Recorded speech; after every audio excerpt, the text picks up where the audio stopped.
Is the sim today in 2024 a suitable replacement for a youth spent karting? It would be really interesting if before you spent time on a motorcycle on a track, if I just come along and said, stand on one foot on your toes and just balance.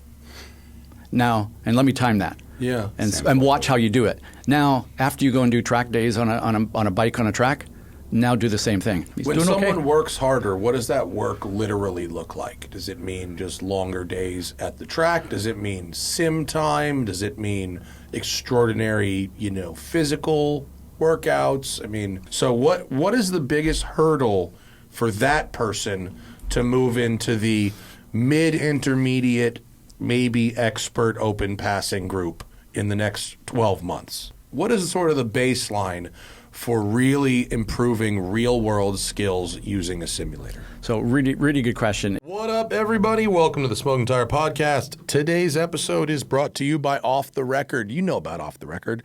We love Off the Record here. It is a motorist advocacy group. And if you get pulled over for any kind of moving violation, big or small, don't plead guilty. Get Off the Record. Go to offtherecord.com/TST or use code TST pod on the Off the Record app. They will fight that ticket for you and they will hopefully win. Get those points off your record. They have an amazing track record of this stuff, and you can get an off-the-record attorney in almost anywhere in the United States of America. Big violation, small violation, doesn't matter. Can affect your insurance, can affect your employment, can affect your bottom line is what I'm saying, or your right to drive, your driving privileges. So go to offtherecord.com/TST or use code TSTPOD on the Off the Record app. Either of those codes will give you 10% off any and all legal services booked through Off the Record. Don't take it from me. Take it from the thousands of people who have used Off the Record to get those points off your record and maintain clean driving privileges. Offtherecord.com/TST or code TSTPOD on the Off the Record app. Get an account, make it now so you're ready if the worst happens, and then you don't have to sweat it out. All right, on today's episode, we've got Sam Smith and Ross Bentley in studio. Sam is a career automotive journalist, one of the best writers writing today. He is one of my journalism icons, you could say. He writes crazy stuff. He's so good. And he's brought with him our pal Ross Bentley. Ross is one of the best, if not the best, driving instructor in America. He has won all kinds of races, but more importantly, he trains champions. So he's talking today about modern driving instruction techniques and ways to go faster, and he's always a pleasure to have in studio. So, Sam Smith and Ross Bentley are on today's episode of the Smoking Tire Podcast. Let's go. I have a notebook in front of me to make it look very professional. Wow. There's absolutely nothing of use on it. I don't even have anything to sketch with. What am I going to do with my shopping list on there? One thing on my shopping list, but I do have some car news that we could give our thoughts on car news if we want. But, we have one of the best car writers of all time in the room, and we have one of the best driving instructors of all time in the room. So we could probably find something better to do with this time than car news. The check that I sent him cleared. I paid him for this, and right? It went through. Now I'm hurting. Right? He's very old. I have to abuse him. You're the kind of guy where if you showed up to an autocross in a stock Evo, I would assume the medal was lost. Yeah. The quiet guy with glasses. Oh, hi. Yes. Stock S2000 on Hoosiers, and you're just doing damage. The difference is Ross will never, ever talk about it. So we do this podcast. It's me, it's Ross, and it's our friend Jeff Brown, who is one of the winningest IMSA engineers in history. He's won, a dozen IMSA championships. He's got more Rolexes than I know what to do with. I mean, Sebring, Daytona, and neither one of them, it's like pulling teeth to get them to fucking talk about the shit they've done. They're just like, I don't know, I drive cars, I think. How far down the level of team do you get the Rolex? I don't know. Because if he's gotten everyone on the team? Is it at every class? I don't know if Jeff... Did he steal them? Does he have Rolexes? Oh. I mean, the drivers get them. That's I know all the drivers get them. I didn't know anyone on the crew got them. Maybe the team principal or... I don't know. Well, then I don't know. I don't know. We'll have to ask. We'll have to make a phone call. If Jeff doesn't have Rolexes, I feel like he needs to get some. Can we call Pat Long? Let's get him on the phone. He'll know. he might know. I don't know. We probably know 7 or 8 people that have. Let's call Jensen. 24 hours winner Rolex. Such a name. How many do you That's know? amazing. A lot, right? Did that for One. you. One. Is it you? Yeah. Do you have one? Yeah. What year? 2003. See, we've been Driving- talking about this for 2 driving minutes. what? He doesn't even P2 The car? humility, I'm just going to P2 say car? it. I said it to Sam. The Nice. humility of Ross and Jeff drives me fucking nuts. I'm saying it to your face right now because I listen to your show. I like your show a lot. He's our listener. Yeah. And I know who you two are he's the because listener. I know Yeah. Sam. But if a listener doesn't know Sam personally or one of you two guys, the way you guys intro yourselves, Jeff goes, I drive an RV. And you're like, I look at speed traces, and I'm yelling at the ceiling like, you're one of the best driving coaches in the world, and Jeff wins endurance racing and like is such a great engineer. And you guys have such a deep wealth of knowledge. It's great. And it cracks me up, and it also infuriates. You know what's not good for broadcasting? Humility. Like, there's a reason that Alex Jones had $1 billion to lose. And if this goes under, you've got like $12 and we've got $18. We talk about this all the time. Like, what do you do when you're a Jewish kid who doesn't like talking about himself so badly that he got into a business where literally every ounce of the job is asking other people questions? And then you're on a radio show and you forget to talk about yourself because you don't like talking about yourself. Yeah. Talking about yourself is a weird thing to be good at, though, What's the isn't trick? it? What's the trick? Oh, I don't know. I don't actually like it, despite how much I do it. I feel weird every time I do it. It's weird. You have to be demented a little bit, It right? makes me feel better, though. Like, times 1,000. I mean, you're demented, but like in a different way. I'm just a broken Aren't toy. we all? I mean, yes. I mean, You have your own. We're the 4 of us sitting in a weird room with weird sound in it, and we're going to talk about cars and whatever, right? Yeah. Well, we're demented. I mean, there's a consistency across people who have weird talents, which is like if you are, savant-like at one specific thing, as many people are, the rest of your life is something of a disaster. You know what I mean? Like, there's a lot of examples of this. I like how you qualify it with something instead of just saying a complete and total fucking disaster, which is how the rest of my life works out anyway. So, well, I mean, there's levels of disaster, right? I mean, you're not necessarily, we're not homeless. You're not homeless, and you're not, jumping off a bridge. Yeah. But like that shows you can still get better at what you're doing. Because if your skill accelerates, then your life will fall apart at a greater rate. Right. Like because it becomes like Anthony Bourdain, became Icarus, right? Or Chris Cornell, or someone that was so singularly talented, but like the rest of their life, like they just couldn't handle. Okay, so that's an interesting question, Ross. So you've worked with, I don't know, you've probably worked with more racing drivers than people that I've met in my life. What percentage of them are well-adjusted humans? None of them. That's not a percentage. That's zero of the racing drivers? Well, I guess it's how do you define...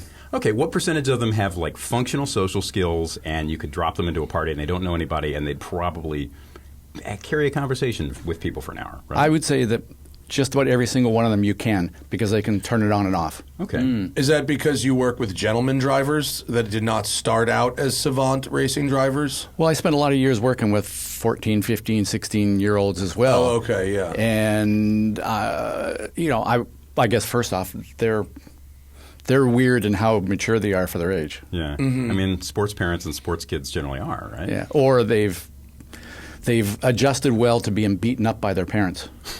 The Verstappen. I didn't say that. It's the Tiger Woods, which is he adjusted? One might argue maybe not. But yeah.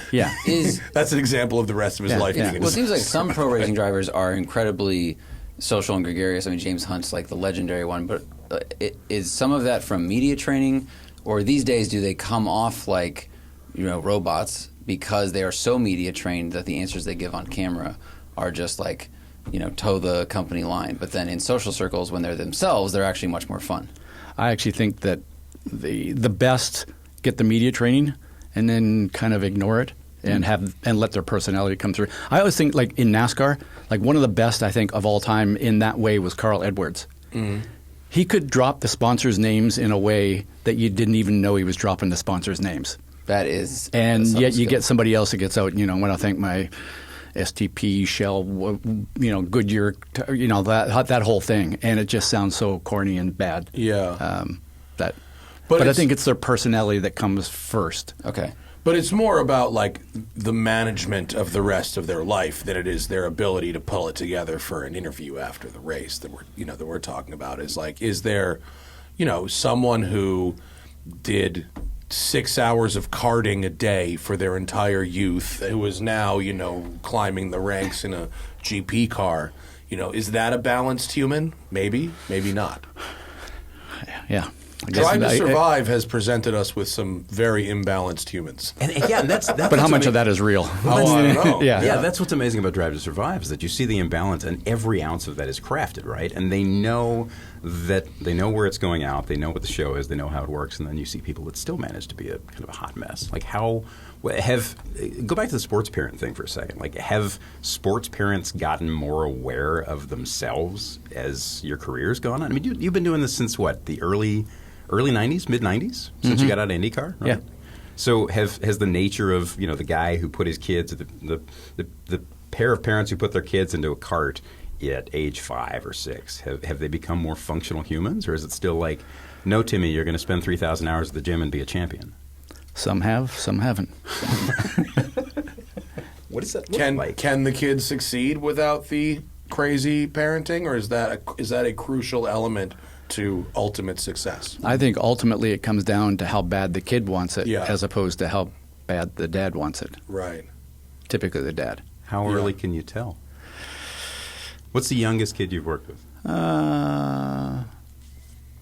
7, 8. Wow. Okay. And the first question is, okay, mom, dad, how bad do you want this to happen? Yeah.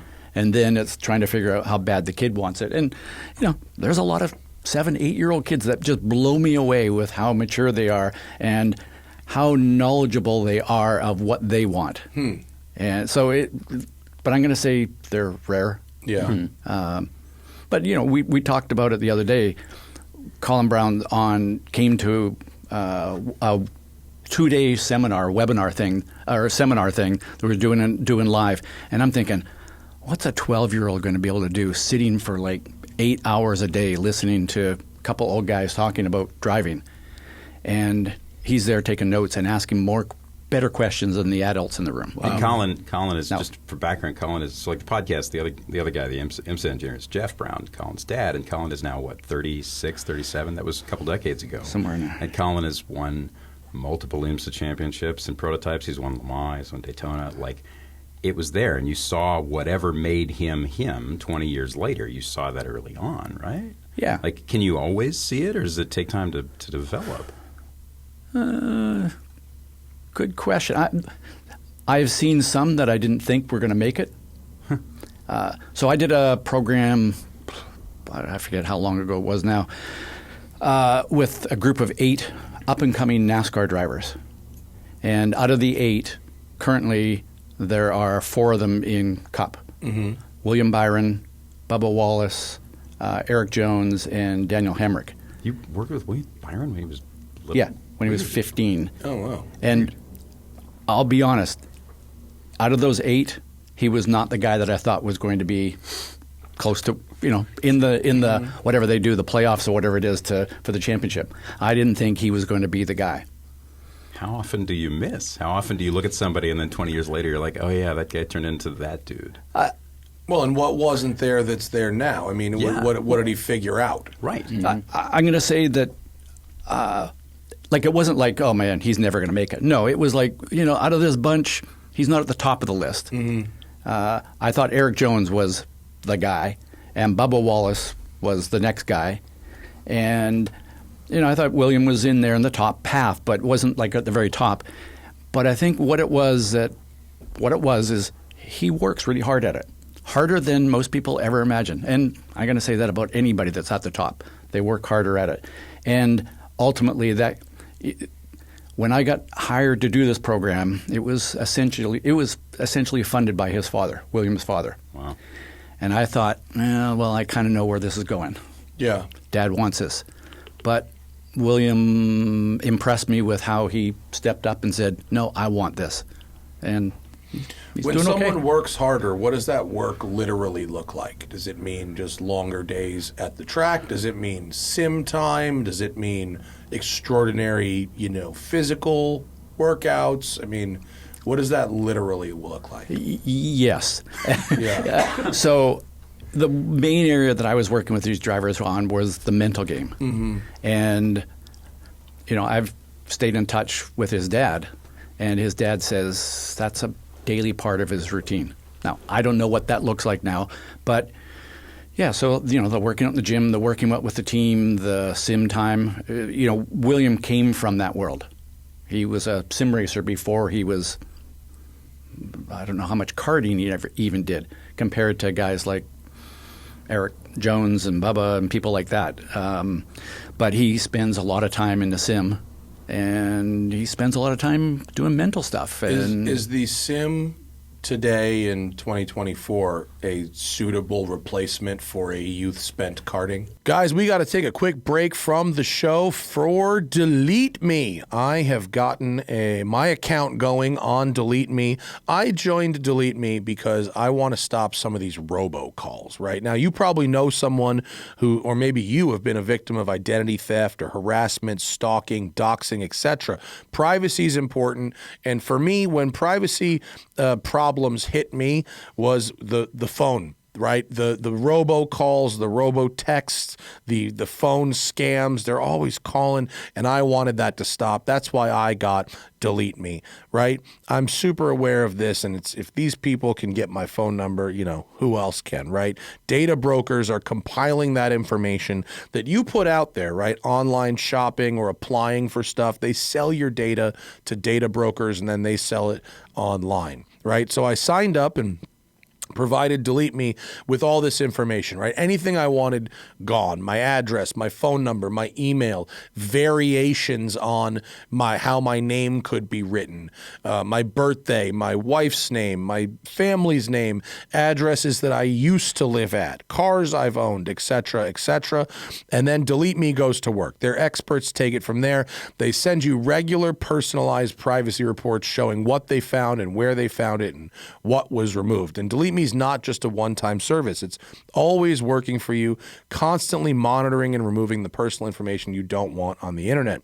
Delete Me does all the hard work of wiping you and your family's personal information from data broker websites. When I got my first report back from Delete Me, it found over 1,000 instances of my personal information on data broker websites. Now, fortunately, almost all of it was old and outdated, meaning it's addresses I used to live at, jobs I used to have, things like that. But still, we don't need that out there. So they've been going to work deleting that stuff. And actually, in the last week or two, the robocalls have really, really reduced, and hopefully they'll continue to reduce.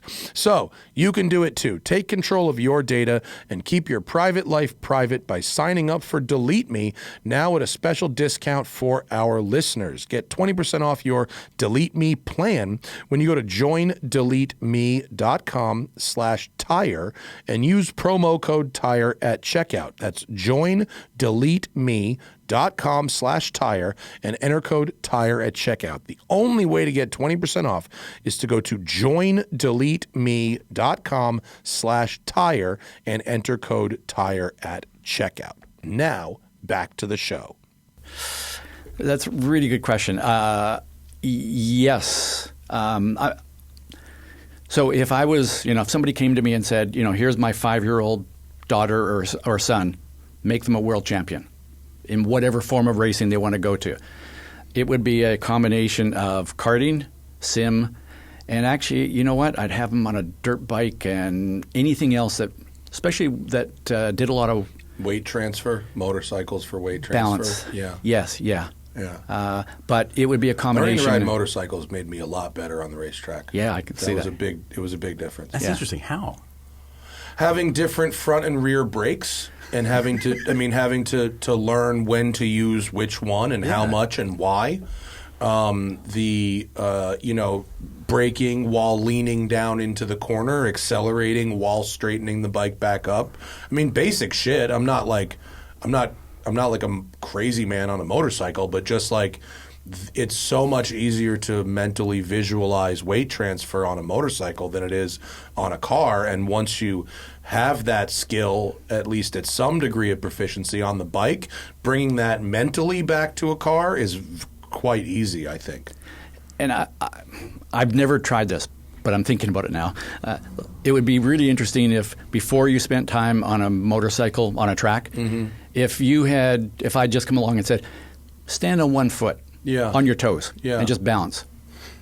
Now, and let me time that. Yeah. And watch how you do it. Now, after you go and do track days on a bike on a track, now do the same thing. I bet your personal sense of balance improves. Yeah. And when we're in a car, we're kind of attached to that car.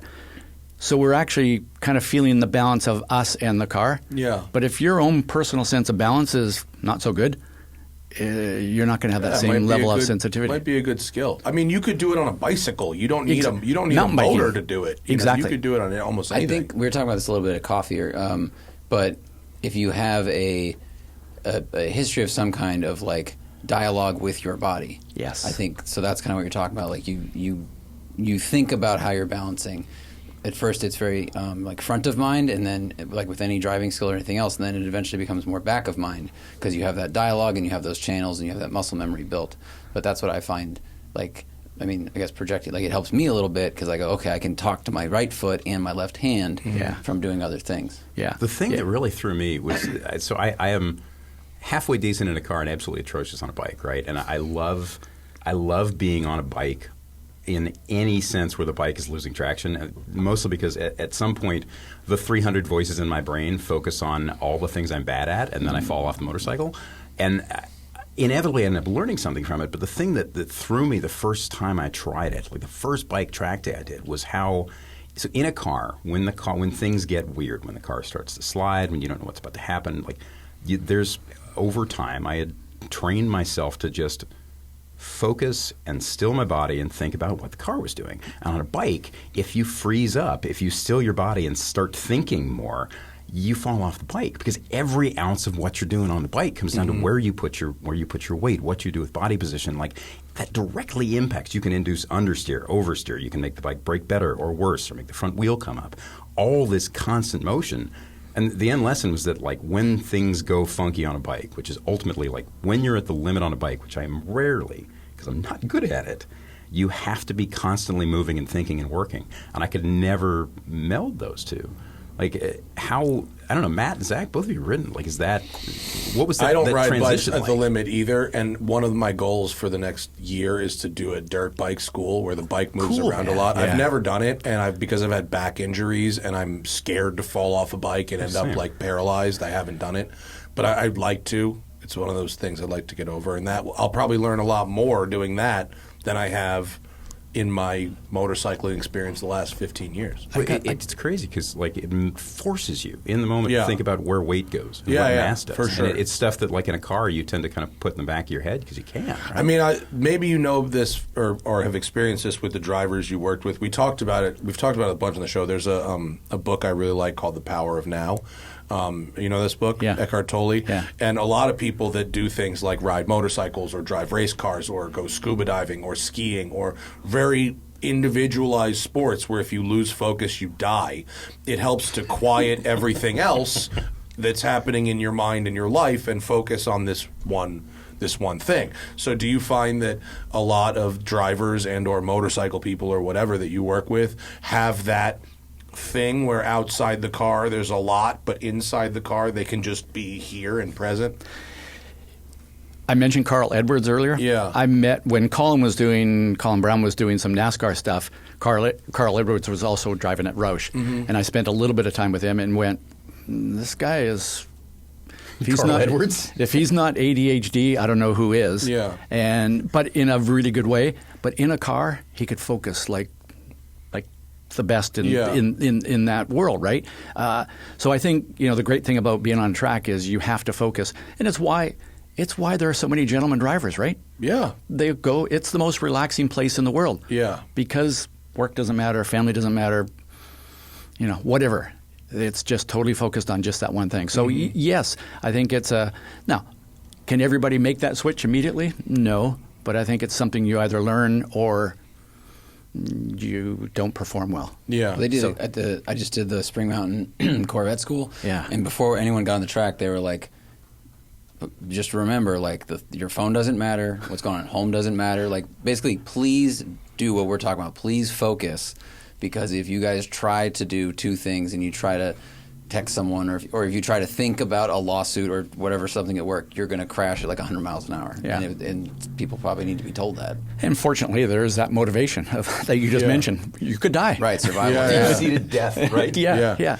You should not have your Bluetooth connected to your track car. Right. You ever have the phone ring when you're on a track? You want to talk about something that'll fuck you up real quick? Yeah. I track press cars all the time. Yeah. And so I've been lapping at Sonoma or somewhere that really requires focus, and your phone is fucking. You didn't hit do not disturb, dude, and your shit is connected to the car, and now the car, and you're like, oh my god, and you can't even figure out how to make it go away. You know, it's in a somewhat unfamiliar car. Yeah. I was in the right seat with a guy years ago, and we're coming through some corner, and his phone rings. Yeah. He reaches down and grabs it and goes clunk against the side of his helmet. the fuck And outta he's here. yelling into it, going, I can't hear you. Yeah. That's And wild. It's like, get rid of it. Anyways, That's yes. crazy. I'm not surprised. No, I'm not surprised. That's the kind of thing that happens with rich guys and their. But it's just a tracks, habit. but- I mean, Right. He Yeah, has, yeah. He You has think that about- muscle memory. think about Yeah. your phone rings. Says, gotta go. Yeah. No, that's crazy. Yeah.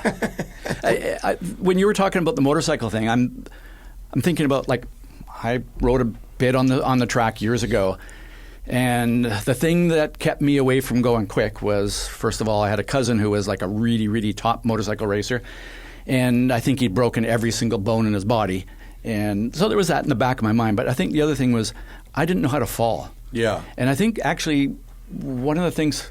You went through the You look Yamaha at me- school. You look Sam at me does when, not know how to fall. I you look just at say me that. when you say somebody doesn't know how to fall, which is entirely accurate. But maybe one what they person need in this to- room has been there when I have broken multiple bones in my body. But go on. Okay, so like it's almost like if I was doing a motorcycle school, maybe what I would do is I'd put people in the big padded suits. Mm-hmm. Now go and ride and fall. Yeah. Just And- have a dumper bike. Yeah, because Just throw them off the roof of a building in the padded suit. This is what pain is. Learn thinking it. about the number of drivers I've had that crashed and went, I feel a whole lot better now because it's not a big deal. Sure.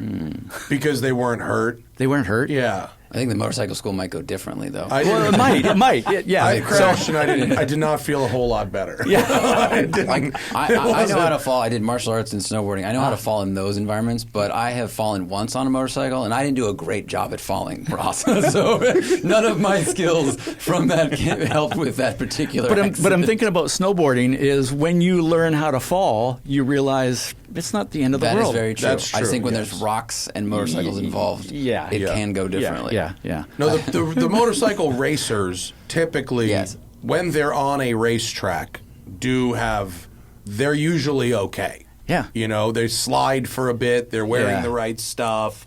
You know, there isn't an oncoming GMC Sierra, that they need to worry about. The Clarkson quote has never been more appropriate. Like, the speed doesn't kill you, it's suddenly stopping. Suddenly Yeah. becomes stationary. Slide on your leathers for a mile. Yes. I slid about 50 feet and then hit a rock, and that's when the falling goes south. So Yeah. Oh, was that the a rock? it was not on a track. Sorry. Oh, okay. That's Okay. why- I'm kinda that's- going, That's why. wait a yeah. minute. So the off-road school makes No, it different. if Like, there's how big was the rock? There's a couple tracks. You fall at Willow, you're hitting a rock. Yeah. If you're interested in doing, you mentioned doing an off-road school, and there are a bunch of great ones. All the flat track oriented stuff, where you're on tiny like 125s in a horse theater and learning to slide a bike at like 8 miles an hour with your leg out. But if there's a school out in It's in Pahrump, right? yeah, the Jimmy Lewis School. Jimmy used to be, I want to say he won Baja, and he was an editor at Cycle World for a long time. But it's out on a dry lake outside of Pahrump, and you sit there, and half of it is like ripping through the hills, learning how to do not stupid stuff, and the other half is weird ass exercises on the dry lake where they come and watch you and poke you with big bikes and small bikes, and basically just teach you to not be afraid of coming off the thing while controlling it in really fine, small ways. And like you end up learning just how dumb your hands are and how dumb your legs are and how dumb, in my case, the rest of your body is. Yeah. But it's amazing. It's one of those moments, like I love those moments where you're dumped into a situation and you kind of get this fire hose of everything you're not good at, and then you have to start sorting through it. But that school, there's no, and the good ones, really, there's no risk. And it's one of the reasons why, like, off-road bikes are so much more fulfilling than anything you do on the street. And again, same thing with cars. I mean, there's a reason that the desert is so appealing. Right. I mean, we can get something, we can get it loose, we can do all kinds of stuff, we can go fast, there's no laws. Like, it's the same sort of thing. It's been a very long time since I've been to any type of motorsports school where I knew like nothing. Yeah. You know, I've Right? done like advanced racing schools and shit, but I have some level of competence before I got there. It's been 20 years since I knew nothing. This would be like an I know nothing situation, which actually has some appeal. Wonder how difficult it would be for you to, go in with the beginner's mind. Like to be able to. I actually don't have a lot of ego when it comes to that kind of stuff. So, like, assuming like I could remain calm in the very beginnings and not be like, all right, on with it, it would probably be fine. Yeah, patience would be a challenge. Maybe Like if you're teaching when you're teaching students, forget the people, and maybe this is below your pay grade since you're so well known for training pros at this point. But let's say we've got someone who's moved from beginner to intermediate at the track day. Yep. They've done 5 to 10 track days in their weekend sports car. They own their own helmet. Mm-hmm. But you know what I mean? Yep. But maybe they've only done track days on their one local track. So I was doing that 3 weeks ago. Okay. So what is the biggest hurdle for that person to move into the mid-intermediate, maybe expert open passing group in the next 12 months? I don't know, but if it's the single main thing, but certainly bad habits. In terms of getting rid of them, Getting rid of them. identifying and getting rid of them. Yeah. What are the worst habits? Worst habit is probably vision related. Uh-huh. Because we drive around in traffic staring at those bright, shiny objects in front of us, we tend to look just that far ahead. Yeah. And on the track, it's not just look farther ahead, but it's move your eyes more. Sure. So I think that's the very first thing. And then there's some basic, I'm going to say the next thing would be most people when they come to a corner on the street, they come up to a traffic light, their foot goes on the brake pedal, and then they get to that point and they go, pop, and their foot pops off the brake pedal. Yeah. And as you know, it's a ease off, it's a release, it's a blend, it's all that kind of stuff. And it's that fine, subtle stuff that makes a difference going from that level to the next level. Mm-hmm. And The then blending of control. Yeah, yes. Yeah. More than one thing. Yeah. When there's videos of me on track. There's a lot of them. And you can, I leave it in the videos. I scream at myself, eyes up, all the time. Yeah. I do it I still do it. Brilliant. I still do it, and I still have to remind myself to do it. Every single time I'm on a racetrack, I scream eyes up at myself at least once. Is talking to oneself while learning a common thing in driving, and then does it go away when the skill level reaches a certain point? I think if you're talking to yourself in your sleep, that might be that's a different. What about What about the 300 voices in my head that all say different things, and one of them is walk out into traffic with no pants on? Like, how many of those voices am I supposed to listen to? I think it depends on which voice it the is. racetrack is supposed to quiet those down, Sam. That was the idea. It just makes them all louder. I'm going to say it's all over the place. I've had people that talk to themselves. I have people that play music. I've had people that don't do anything. So I'm a big, big believer in the triggers. There are little cues that kind of trigger some little habit. And the habit of eyes up just gets you to do that. Yeah. So I'm a big fan of that kind of stuff. And I have a number of drivers that say, hey, when I'm driving the track, I hear your voice in my head.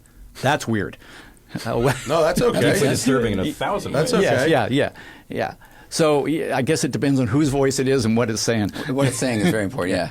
So I got to use my it depends. Oh, God. Yeah. Ross's answer, a lot of what we talk about on our show is the weird mental game of making yourself uncomfortable and how there are no easy answers. And a lot of what we pull apart is, history and things that have happened yesterday or 30 years ago and why people make the choices they do. But so much of it just comes down to these big gray areas, and then Ross just looks at me and grins and makes some dad joke and says something like, "It depends," because the answer is always there are no hard answers with it, of course, right? Ever, and that's what makes it interesting. We get so often it's like, should I buy car A or car B? And it's like, well, what about cars C through infinity that also exist in this world? Yeah, right.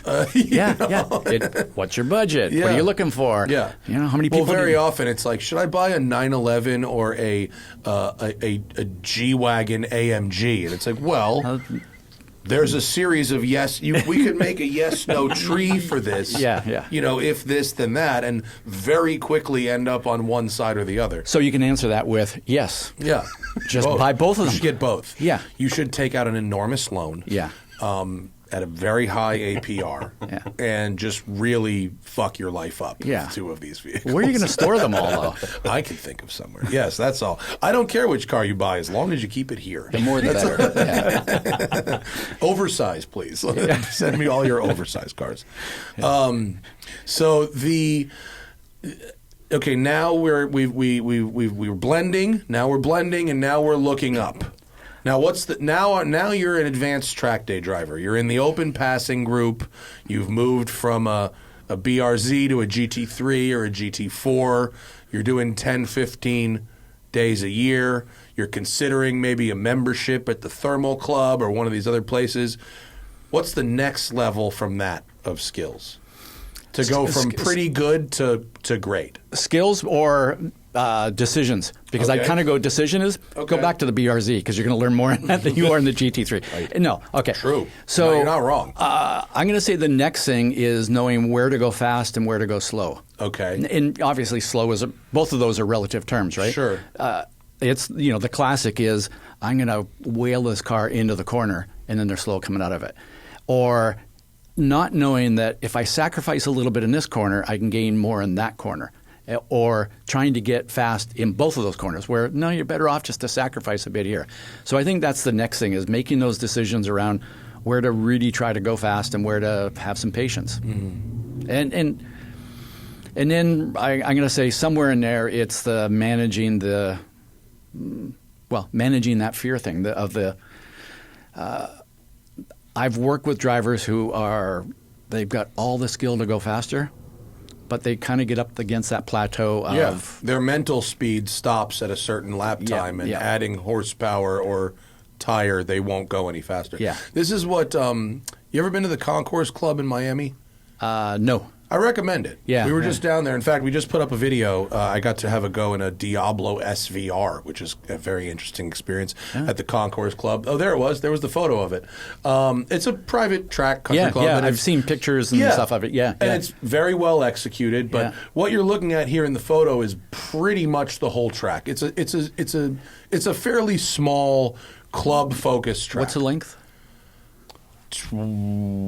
It's either just under or just over 2. It's not that long. Maybe it's 1.8 or 1.9. But technical and great technical, good tarmac. 2 miles. 2 miles. Okay. 2 miles. Okay. But Aaron Weiss, who runs the joint, is a lovely guy. Shout out to him. He says all the time, people buy memberships and they ask him, what car should they buy for the track, and he's really big on these M2 Club Sport things, 2 Series. Yeah. And he pretty much says, everyone will buy one of those. They'll run it for like a year, and then they'll get like a 458 Challenge or a Cup car or something. And predictably, what happens, right? Their lap times are the same. I was going to say they're slower or the same. Yeah. Yeah. So what is the trick to get through that hurdle? Well, the quick fix is have that person ride with somebody else that shows them this is what the car is capable of. Because a lot of times it's just, really? Yeah. That car can do that? Yeah. So it's getting through that part of it. I think about that as, that is a quick fix. In my coaching, I think a lot of times around, I can help you right now. Like if that's what you want, you just want to go faster right here on this track this day, I can help you do that. But I would rather teach you things that you can apply to any track you go to for as long as you want.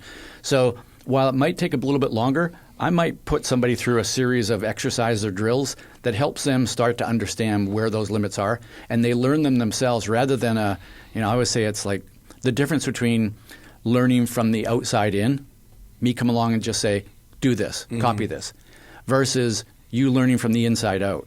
You experiencing you learning something. how to detect where that limit is for yourself. Yes, yeah. So some of it, and part as a coach, my first thing is, what's your purpose? What's your objective here? And if it's like, this is my latest sport, I'm going to do this for a little while. They may not say this, but I'm going to do this for a little while. I bought this cool car. I want to go and blast around. I want to be fast. I'm going to go with the quick fix. If it's like, no, I want to. This is my life now. That's my takeaway. They're in this for a while. I would rather help them learn that on their own. Sure. And maybe give them a few hints of what it looks like, but not just copy me. Well, you also can't always grab a faster person, either to put them in a car, because not every car you deal with has 2 seats. Yeah. And you work with a lot of people that are at the top or very near the top of a professional sport. So you can't call the person in first place and go, hey, will you mind coming down and showing 8th place how to do this track? That won't go very well. So could you help me with that? I'd really like to be able to have that access to doing that. So, no, and you're absolutely right. Max, Checo would love to have a ride along. Well, there's an idea. Yeah. No, so I that's dead on right. Is you can't, and if all you do is learn how to copy somebody else, have you really learned how to do it? Right. And I don't want to sound like back in the day, we didn't have data systems and YouTube videos and stuff to watch. We had to figure out did Mario Andretti and AJ Foyt compare data? Yeah. There was no data. Right. Yeah. They followed each other a little bit and went, what's he doing? I can do that better. Yeah, their girlfriends were using fucking stopwatches and clipboards, and that was just acceptable race results. Yeah. Just like the craziest shit. Yeah. You ever see that shit? Yes. Jackie Stewart was like, yes, what's his missus name? Helen. Helen was down there with the clipboard. Yeah. There was a period in F1 where that's where all the official times came from. Yeah. The wives and the girlfriends submitted that stuff to timing and scoring, and that was the result. Yeah, they had like models doing the fucking scoring at Watkins Glen. You could be like, well, Graham was 5 seconds slower today, but Mrs. Graham is very attractive today, and she wrote these numbers, and I believe them. It doesn't matter. He's and on pole, but she sneezed right as he crossed the line, and I'm not really sure. They're mid-divorce, so his times have really slipped, even though he's driving exactly the same. There's some room here. Yeah. Well, so this is interesting, right? So we've talked. You and I have talked about this, Matt. Like Zach, we've talked about this. Ross, one of the things that I've known you since about halfway through my time at Road&Track. So I was there 8-9 years. That's roughly 10 years ago.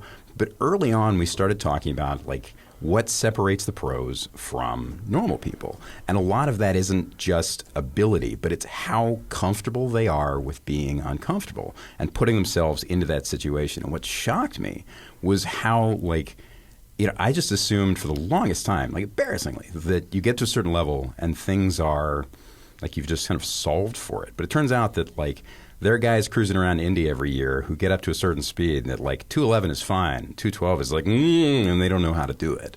And at the top level, there are still people who struggle with am I good enough? How do I get faster? I don't know. Why is it the dude in front of me is better and I can try that and it makes me really uncomfortable and I'm not okay with it? How often is normal people you work with, how often are they just stuck on that level where they can't make themselves uncomfortable? I imagine it's got to be more frequently than you'd think. Yeah, absolutely.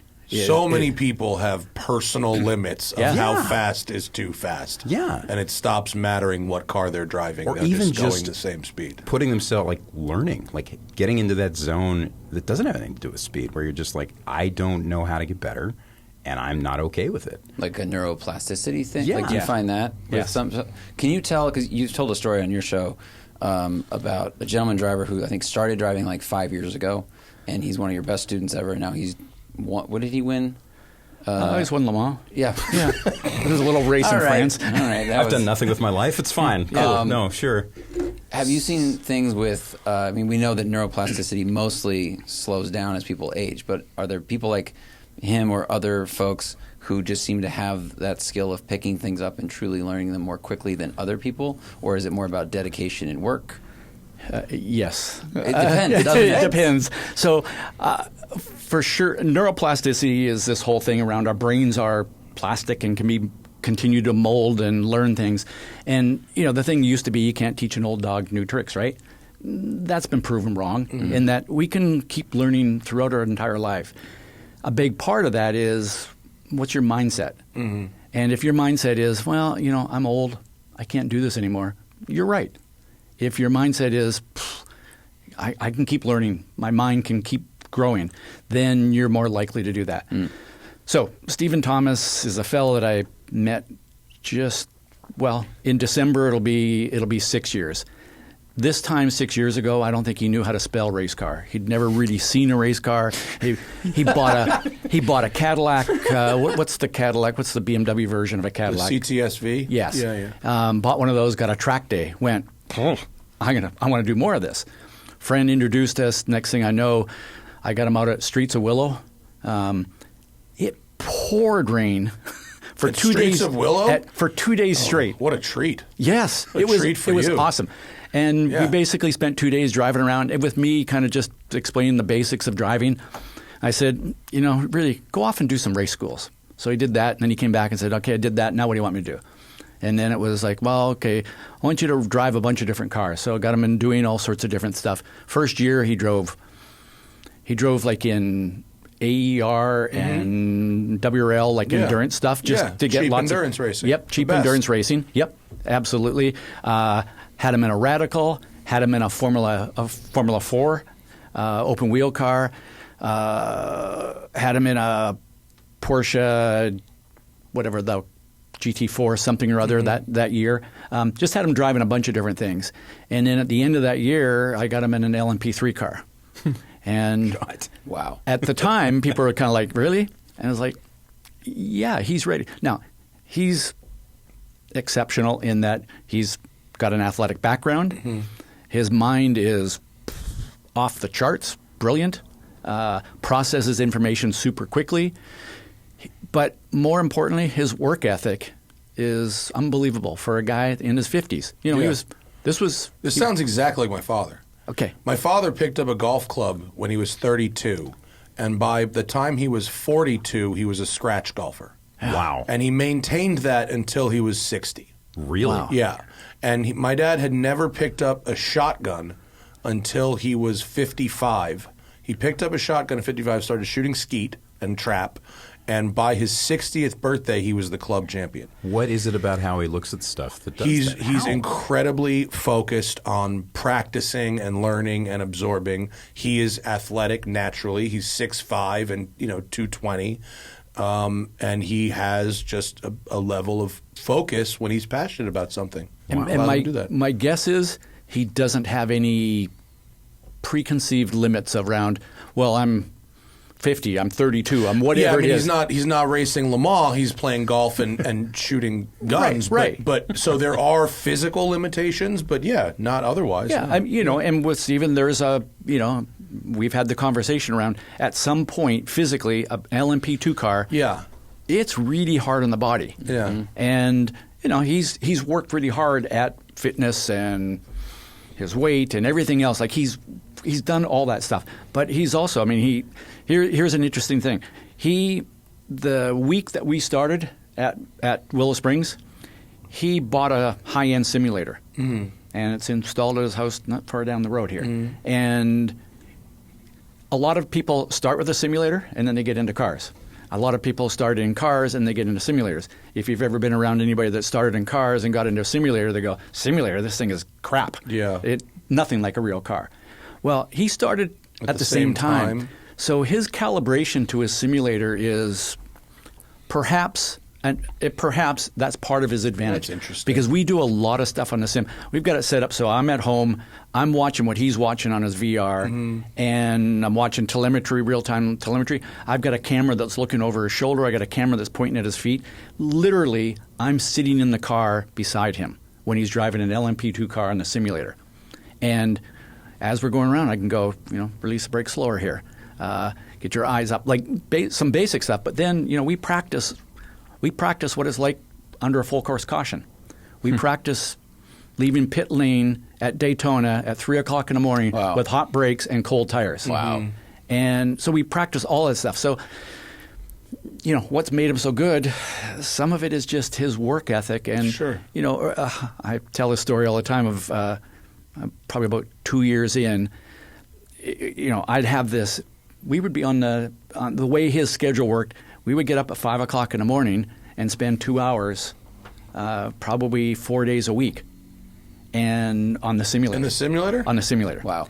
And then it'd be like one of my rare weekends at home, and it's Sunday morning, and it's 7 o'clock, and my phone starts buzzing, and my wife goes, "How many?" And I go, "There's been 6 text messages from Steven this morning saying, I've done this, I've done that, I've done this. What do you want me to do next?" Yeah. Now, I've only ever worked with one other driver with that level of commitment to doing what it takes, and that was Colin Brown. Huh. Yeah. No surprise, right? So it's amazing how these guys with a lot of talent and a lot of ability just are all natural. Yeah. But they work really hard at it. Yeah, I think that is the fallacy, right? Yeah, the whole natural talent thing. Yeah. And even if you're a person starting out in tractor, I mean, I had this when I was like in my 20s. I was like, "Oh, I'm a good driver," and it was not natural talent. It was experience through life, driving in different things. And then, of course, I rode with a pro, and I go, "No, I'm not. I'm a terrible driver. Like, I can't do any of the things this person's doing." And then, like, the educational process starts. But no one, like, you can have maybe some. I don't even think like the natural connection between your brain and your body and the physical stuff is natural. I think if you're a kid and you're active, you develop those skills, the dialogue with the different parts of your body. It's just all like your past experience. I think you said something really important, Zach, you realized you weren't the best. I think if a driver goes along for a while and they're getting success, and they start to think it's my natural talent, that limits them. Ooh. It's this whole thing. I mean, this whole study around mindset. Dr. Carol Dweck from Stanford did all this stuff around a growth versus a fixed mindset. And a fixed mindset is essentially, what I'm doing is because of my natural talent. A growth mindset is wherever I'm at now, I can improve. And it was what I did, the hard work I put in to get here to do that. So I can remember as a kid, thinking, yeah, I'm a good driver. And then I rode with a guy who was the driver that was driving the race car that my dad was preparing. And I rode with him and I went, oh, Yeah. oh, there's another level here. Mm-hmm. Yeah. And I think that was maybe one of the most important things that ever happened to me, because I went, there's more. Right. When I think we both agree that anything you want to learn about driving, you could learn in a BRZ or a Miata, and you don't need a Ferrari or a GT3 to learn those skills, right? To what degree, if at all, or not at all, does that translate to the quality of your simulator?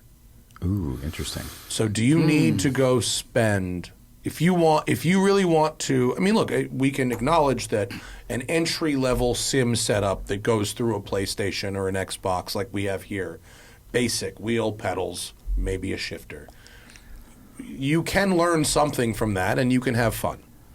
But what is sort of the baseline for really improving real-world skills using a simulator? So really, really good question. In your cheap steering wheel and pedals in a Forza or PlayStation or whatever, you can learn which way a track goes. Sure.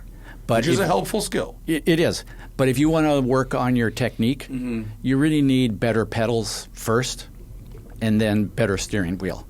And with that, then you start getting into graphics cards and refresh rates, all this kind of stuff to make that better. But the most important thing is a good brake pedal that gives you some kind of feel. The good ones are like hydraulic now, right? Yeah, now they've got this SimuCube one that's programmable. You can program brake fade into really? it. Yeah, like it is just bizarre. That's pretty but cool. it's like $4,000 for the brake pedal. So do you need that to start? Absolutely not. But you just do need a pedal that gives you some kind of a feel more than the brake pedal is an on-off switch. Right. Maybe one that has like an ABS module built into it of some kind. Yeah. So you don't need to spend a lot of money on that. But, if I was going to spend anything right now, that would be the very first thing. It would be on a good brake pedal. And then a direct drive steering wheel that gives some good feedback through it. Those would be the two things. when you start getting to motion and all that other kind of stuff, I don't buy the you need. And Stephen, by the way, has a motion simulator, and I went 3 years ago. I was in Indianapolis. Dallara asked me to come in, and I spent a couple hours in their $10-20 million simulator. That's the one where you sit in like a car. You right? sit in the car. Yeah. It's on this platform, the big things, and it's moving up and down. Yeah. And I drove that, and then 2 days later, Are you in a wraparound screen, or you got VR goggles? wraparound screen. Yeah. That's kind of that. The Because size of the room. movement. Yeah. Yeah. It's So, like I mean, it's like spherical, right? Yeah. I mean, it's the size of a 747 flight simulator. Sure, yeah. You know, so It's probably the same hardware underneath. exactly. honestly. Yeah. So it's a massive, and it's 10-20 million, some Sure. crazy amount of money. A couple of days later, I'm in LA. I go see Steven, and I try his sim, which is, I don't know, 50, 75. If it's you a know. full motion home setup, it's Yeah. probably 50 to 70 grand. Yeah. Which is a ton. Yeah. Yeah. And I went, you know what? I would not spend a penny more for the Dallara simulator Really? because it was not that much better. And in fact, it was hard to tell the difference. And how then much better is his home setup than not having motion? How much does motion get you? Then that's the next thing is I then said, turn the motion off. Yeah.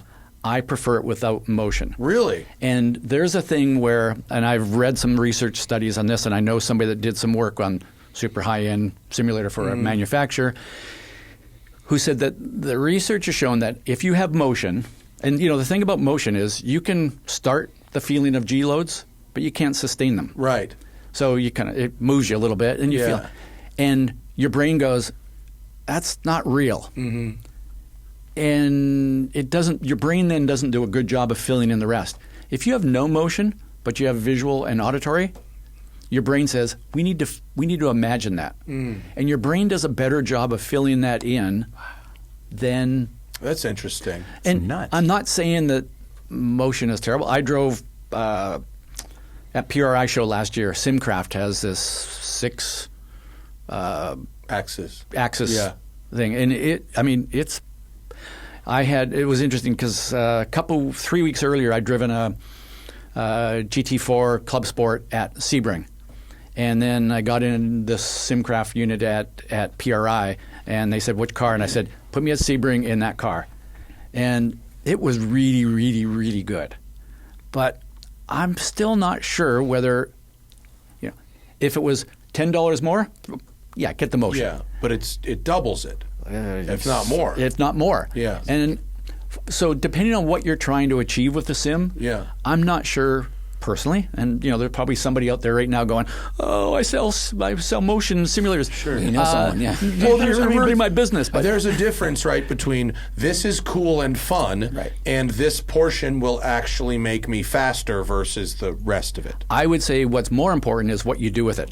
Yeah, you can have a really, really basic sim unit, not a whole lot different than what you've got sitting out here, and if you use it the right way, it can be just as effective as having a $100,000 motion simulator in your home.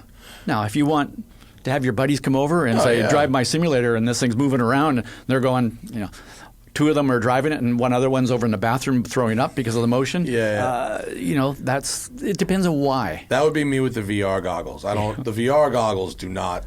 Give me the curved screen. Right? There's footage of Verstappen doing a lot of sim racing, like sometimes too late at night, and he gets in trouble for that. Yeah. But his rig doesn't have motion. No. And he definitely has $20 million. Yeah. So he could spend that. He could spend it. But it's interesting, like Matt said, like the motion is fun. And anytime we've gone to CXC and experienced it, you go, ooh, this is cool. Yeah. But if it's nice to know that it's not a better tool for the education, if that's what the goal is. And if you're doing it for hours and hours like your client is, it might make you more tired than it needs to. It might exert you physically without a reciprocal benefit. And they can hurt, actually. Has anyone ever got hurt on a sim? Oh, yeah. Well, I guess if you crash and your hands are on the wheel, it could probably break your thumbs. I know of guys who have broken thumbs. Do you? Yes, from a direct drive, what a hitting the wall, and the thing embarrassing just comes back. Imagine the embarrassment of explaining that injury to somebody. Yeah. I broke my thumbs and crashed into the wall. Playing No video way. games. Yeah. Where? My living room. It's like the racing equivalent of It's ending just up a in simulated broken thumb, though. It's like the racing equivalent of ending up in the hospital with, like, the guy who sprained his dick or whatever. And, dude. One of those things you're just like, yeah, I have this. This happened to me. I don't want to talk about it. Dude, my friend just turned 40, and like the day after his 40th birthday, he injured himself in his sleep. And I was like, what? Welcome to your 40s. Wow. Like, he woke up and is like, I can't move my neck. I don't know. I was like, are you 40 yet? He's like, 2 days ago. I'm like, you've arrived. Welcome to injuring yourself while sleeping. The switch flips, right? You just can't go. Yeah. That's all right. Good. Well, it's good. I mean, it's good to know that, like, there's a lot of people that might consider buying a sim, but they think to get any actual result, they have to go spend $25,000, $30,000, $40,000, $50,000. But the truth is, they don't. They don't. Yeah. And again, I mean, I have this menu that I work with Steven or somebody else. I mean, I've got this whole Sim Racer Academy thing, and here's how to become a better sim racer, and it does not have anything to do with got to go out and spend $10,000 on this. Yeah. It's just here's a plan of how to do things. Yeah. And you work on the right thing. My whole thing is just this whole thing around deliberate practice. The Tiger Woods thing. Tiger Woods practiced differently. That he changed the way golfers practice. Yeah. You got to hit balls for hours and then just bang the trashiest Vegas hose possible, and you will find success. It's very important. You will. You sound like you've done research on this. You will. I was there. Matt's really good at golf. I was there. Yeah. It's funny. I have an imbalance in my training schedule. It's the worst Tony Robbins seminar. But the difference is that where most golfers would go and hit, they'd hit out of the sand trap. Mm-hmm. Tiger Woods would drop a ball in the sand trap, step on the ball, and hit out. Like, he'd make it harder. Yeah. He would drop a ball behind the tree and try to hit out from there. Yeah. Like, he made practice harder. Yeah. Well, it's like he's practicing contingencies, whereas everyone else is just like practicing under ideal situation. I'm just going to hit off the tee, and hopefully everything goes well, but you have to, because those anomalies or those problems will happen. So it's like going to drift school. And then if you're trying to be a formula driver, but you need to do that so you understand what happens when the car moves. Yeah. That's another thing my old man does. Drifting? What? No, not drifting. That'd be awesome. I think he could probably drift. figure it out. I tried to take him to track days. I tried to take him to the PC. He does not like race cars. Why doesn't he like it? I don't think he likes like the G-forces and the motion. He doesn't deal with that type of it very well. And I think his limit for like we were saying with people's speed that they're willing to go, I think his is pretty low.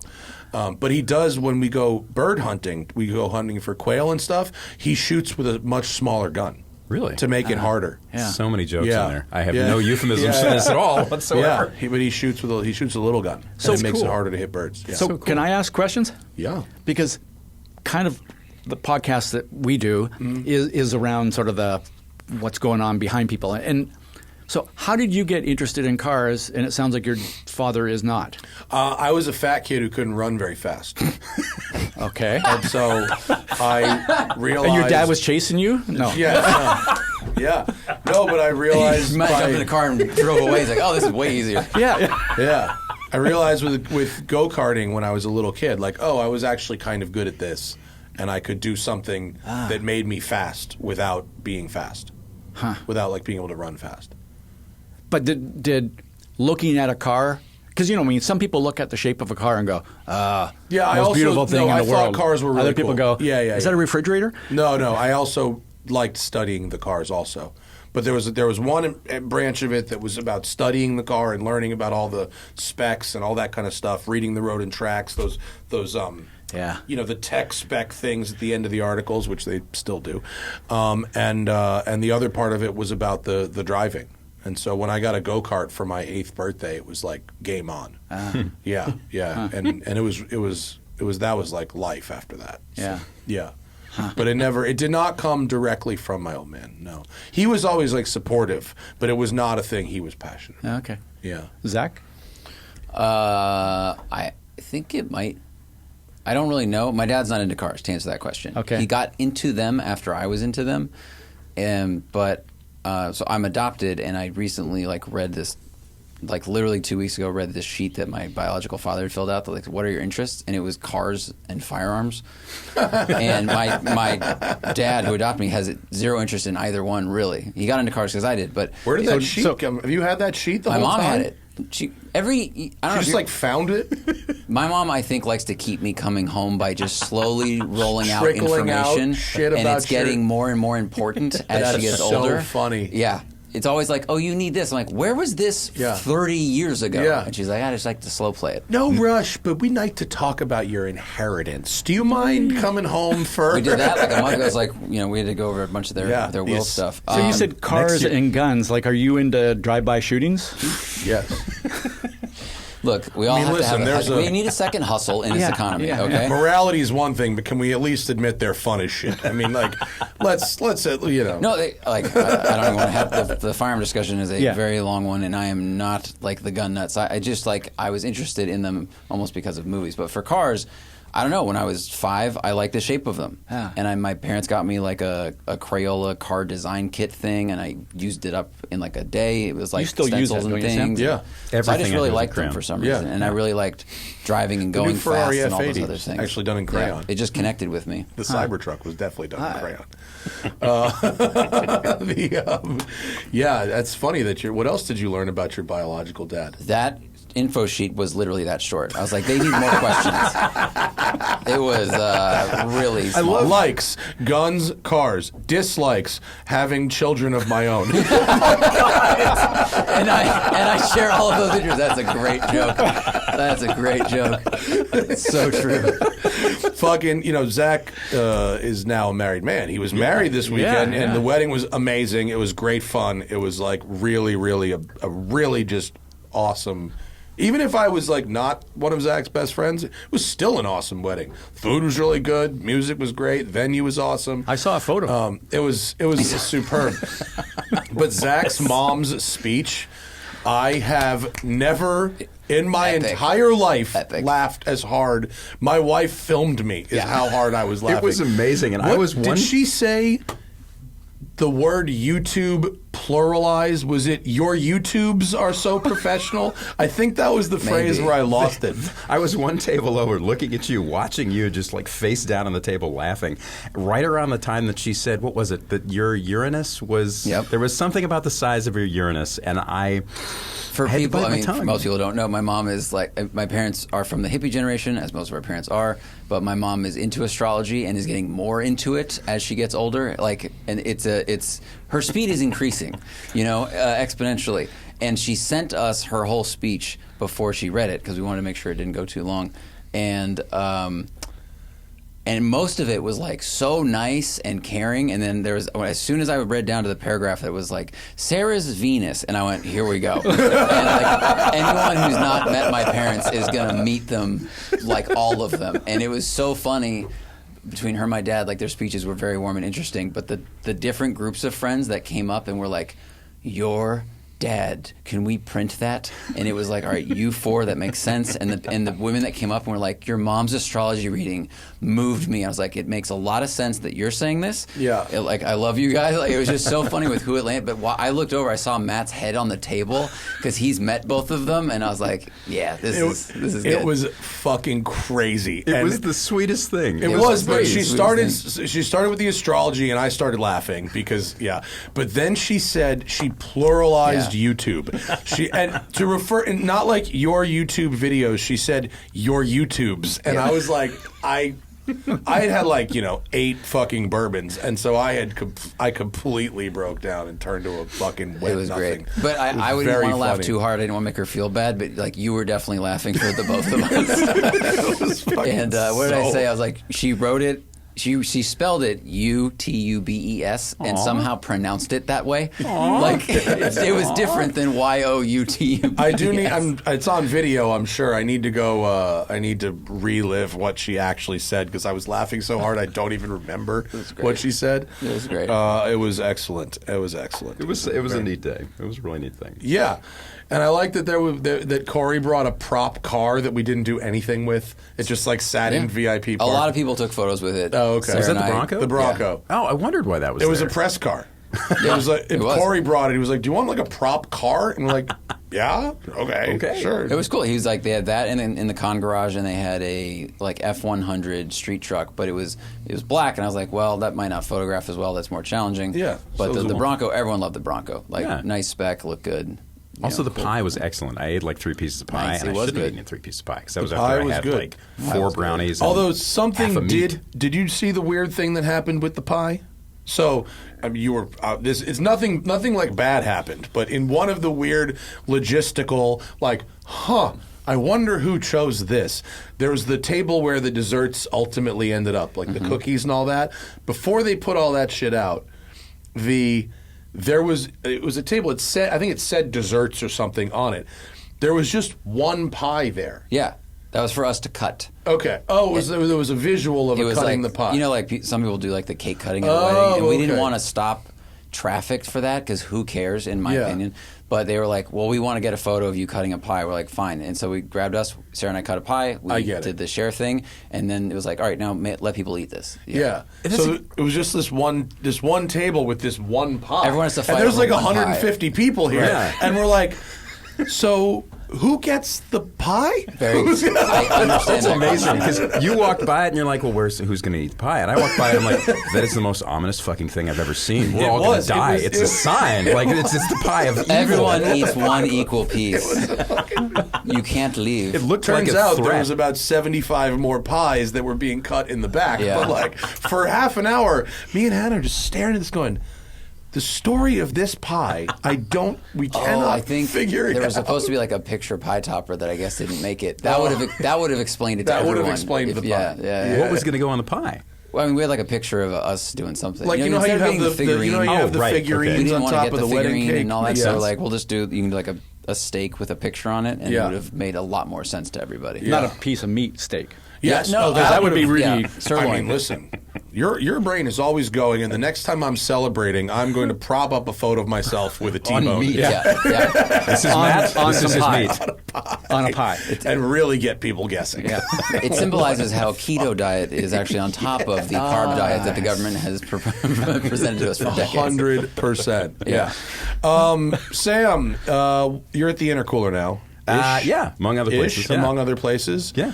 And you came in, you were like, I don't know what we're going to talk about. I haven't driven a press car in like a year. But and yet you still find something to say every week. Yeah, I don't know. It kind of made. So I was at Road&Track for 8-9 years, and then And I got your job. I know, which is How amazing. weird is that? It's But I have super to like cool. share it with AJ. Ew, no. Ooh, no. You should. And you should- Jethro. It's like the Highlander, Matt. There can be only one. You just have to take care of him. Just lop his head You just off. have to beat the shit out of the other Yeah, one. So. but no, it left Road&Track, went to Hagerty for a couple years, and kind of took a sabbatical and stepped back. Had a bunch of things I wanted to do last spring. Wanted to get a book of my writing out. Had a couple of projects I wanted to take care of, and just kind of didn't spend a lot of time driving press cars, which means I don't know what anything feels like anymore. But is that it's weird. refreshing? Yes, completely. I see the Nissan, I don't know, Party Boy 200 in traffic, and I'm like, I don't care. You what that haven't is. driven the Party Boy 200? I know. What about the Party That's the Boy? Japanese name for the 400. That's what. Z, by the way. I mean, for real, that's what Nissan would have sold a car under in the 80s. In the 80s, a Japanese car would have been called the Party And Boy. to be frank, like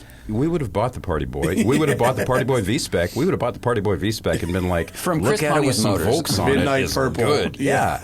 But I don't know. I've stepped back from it, and it's been deeply refreshing. And it's not that car's bad. It's not that like Sam not Sam anymore. It's easier to be curious about so many more things. It's weird. I mean, when you go stints without driving stuff, what happens to your brain? Way to turn it around to someone else, Sam. I don't like Yeah. talking about myself. No, I don't. I drive too many things. I drive so many things that I can't think about them in the level of depth that Sam thinks about what he's going to have for lunch. Sam has. You know what I mean? Yeah. Sam has thoughts that I don't get to because I have to drive the next fucking thing. The secret is, Matt, you don't want those thoughts. I don't want those thoughts. No one wants those thoughts. I mean, people pay for those thoughts, as it turns out. But no, so it's been interesting. At the moment, I write a very infrequent monthly column for the Intercooler on driving in America. Intercooler is, if you don't know, it's a British app run by two great journos. Worth paying for. Yeah, it's super worth paying for. A guy named Andrew Frankel, who's a legend in the business, and a guy named Dan Prosser, who is, he's like you and me. He's not a legend in the business. He's just been around a bit. He's just very good. He's very, very good. Yeah. And it's interesting. It's kind of where all of the writing that used to end up in the type of stories that used to get done in Evo and Car and all the British, the British mags that ran the business for the longest time kind of petered out. But it's funny to be like hired by this British site app, whatever we want to call it, the intercooler, and them to be like, okay, we're going to hire an American, and your job is to write about America. Like it's literally, it's like it's about speeding, it's about drive-throughs, it's about American events that you attend, and you are able to write about driving in America every week without driving anything new. Well, every month. But yeah, it kicked off. So this was, I guess the last time I went to the LA Auto Show was 3 years ago. And I met Frankel, and we were there for, what was the Mission R, Mission RE, the electric Porsche thing. Yeah, that was kind of a GT car, but not really, race car. And they had a bunch of journos in to drive it at PEC, and we were there for it. And at the end of the day, it was a British trip, and the Brit PR guy took like 6 Brits and me to downtown LA to one of the Brazilian steakhouses, and I got to watch like 6 dudes with really thick accents just be served endless pocky pucks of meat by a man with a sword, and it kept coming. And Frankel looks at me at one point, he's like, what do I do with this? I'm like, wait, I mean, you can eat it. He's like, America has so much meat. I'm like, I know, isn't it great? And it just kept coming. And we ended up having a bunch of conversations about that, just about I mean, it's like any other cultural difference. The stuff that you and I think is entirely normal, everybody who isn't from here looks and goes, wait, what? You have liquor stores with drive-thrus in them? Yeah. Like, people really do this shit? Yeah. And, we are weird. Oh, super weird. Yeah. America's deeply weird. Yeah. Yeah. It's anytime I've been in one of the press trips where I end up hanging out with a bunch of Brits, I realize how inferior an automotive journalist I am. Oh, same. Because I just don't have their vocabulary, and I never will. Same. And if I tried to have their vocabulary, it would probably sound stupid and like I was just flagrantly copying them. Yeah. And then they seem to have this depth of history. I think this is based more around the fact that a lot of these guys have been writing about cars since the 90s professionally. Their depth of knowledge of not just facts and figures of a car, but like who the guy was who ran the press fleet for Skoda in 1993. And I'm so lost, and I'm like, and so that's why it kind of seems like to me, just outsider looking in, that like working with those guys would be such an interesting experience. Well, although, are you more just like, by yourself and sending it in? Yeah, I'm a freelancer who they're kind enough to ask me to do things that it's a privilege to be attached to it. But most of it is what I find really interesting about those cats is that all of them, they look at cars and motorsport and the history behind it the same way that like people in Middle America in this country look at Mike Ditka. There are people in Illinois who know just as much about the '89 Chicago Bears as like Prosser knows about what happened at Bentley from August to September of 1982. And it's like that stuff is, and part of it's Ross, we talk about this all the time, like the culture and the fact that motorsport just means something different over there in the way that football, like American football, means something different over here. Well, I think that's why Top Gear, why Top Gear could have only been successful in the UK, because driving is a different thing there. Yeah. It's a different level of importance. It's so much more expensive. When a quart of oil is 35 pounds or something, it takes on a different weight. And what car you choose is such an important thing compared to here.